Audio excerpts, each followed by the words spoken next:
योगी सरकार में राज्य मंत्री उपेंद्र तिवारी ने 20 करोड़ की 1307 परियोजनाओं का शुक्रवार को शिलान्यास किया। वहीं इस मौके पर राज्य मंत्री उपेंद्र तिवारी ने कहा कि अधिकारियों को जनता की समस्याओं को सुलझाना चाहिए। कैबिनेट मंत्री रीता बहुगुणा जोशी ने बुलंदशहर का दौरा किया। इस दौरान उन्होंने खुर्जा के एक स्कूल के कार्यक्रम में शिरकत की। वहीं रीता बहुगुणा ने बढ़ते अपराध को लेकर कहा कि महिलाओं के साथ अपराध करने वाले पर कड़ी कार्रवाई की जाएगी। साथ ही उन्होंने सहारनपुर हिंसा को लेकर प्रशासन को जिम्मेदार ठहराया है। प्रदेश सरकार में स्वास्थ्य मंत्री सिद्धार्थनाथ सिंह ने मेरठ के जिला अस्पताल का औचक निरीक्षण किया। निरीक्षण के वक्त सिद्धार्थनाथ ने अस्पताल के अलग अलग वार्डों में जाकर सुविधाओं को भी देखा। इस मौके पर मंत्री ने अस्पताल में मौजूद मरीजों से बातचीत भी की।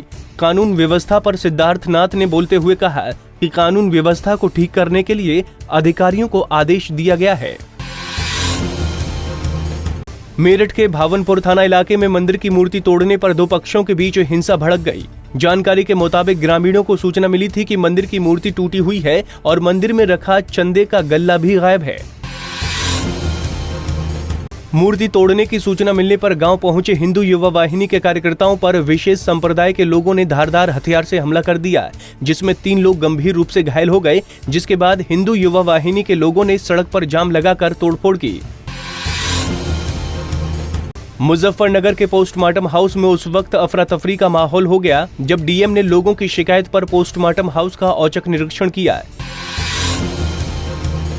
डीएम को शिकायत मिली थी कि पोस्टमार्टम हाउस में गंदगी का बोलबाला है और कई दिनों से शव मोर्चरी में पड़े सड़ रहे हैं। जिसके बाद डीएम ने सीएमओ के साथ पोस्टमार्टम हाउस में छापेमारी की, जहां डीएम को गंदगी का अंबार मिला।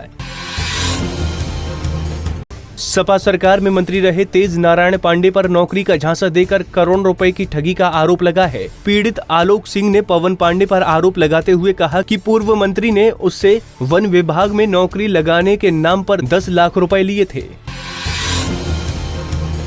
वहीं पूर्व मंत्री तेज नारायण पांडे ने पवन से ठगी के आरोप को नकारते हुए कहा कि उसकी आलोक से कभी मुलाकात ही नहीं हुई है। इस आरोप के पीछे बीजेपी की साजिश है। लखनऊ में बेसिक शिक्षा मंत्री अनुपमा जायसवाल ने अधिकारियों के साथ बैठक की। उन्होंने मीडिया से बात करते हुए कहा कि पिछली सरकार में अक्टूबर-नवंबर में बच्चों को किताबें मिली थीं, लेकिन इस बार बच्चों को जुलाई में ही किताबें देने का प्रयास है।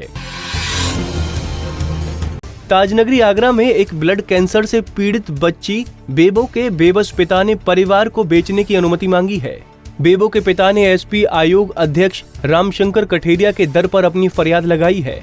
दरअसल 3 साल की बेटी बेबो थैलीसीमिया जैसी गंभीर बीमारी से पीड़ित है।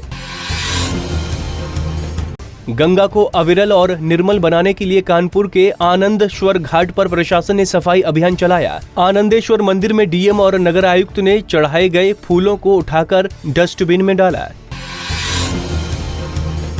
गोरखपुर की सुप्रिया ने हौसलों की नई मिसाल पेश की है। सुप्रिया को ब्लड कैंसर है और इस बीमारी से जूझते हुए उसने हाई स्कूल की परीक्षा में 81% अंक लाकर अपने माता पिता का नाम रोशन किया है। देश में हजारों लोग रेलवे स्टेशन पर ट्रैक को पार करते समय हादसे का शिकार हो चुके हैं, लेकिन बावजूद इसके गोरखपुर रेलवे स्टेशन पर पैसेंजर ट्रैक पार करने से बाज नहीं आते। सहारनपुर में शातिर महिला चोरों की काली करतूत का वीडियो वायरल हुआ है। मामला थाना मंडी क्षेत्र का है, जहां पर 4 से 5 महिलाओं ने बड़े ही शातिराना ढंग से बैंक कर्मी की बाइक से लाखों रुपए की नकदी उड़ा ली। बुलंदशहर में डायल 100 के सिपाही पर मारपीट का आरोप लगा है। पहाड़पुर गांव में डायल 100 के पुलिसकर्मी ने डीजल के 2000 रुपए नहीं देने पर विकलांग की फट्टा और डंडों से पिटाई कर दी। Bureau report, Punjab Kesari TV.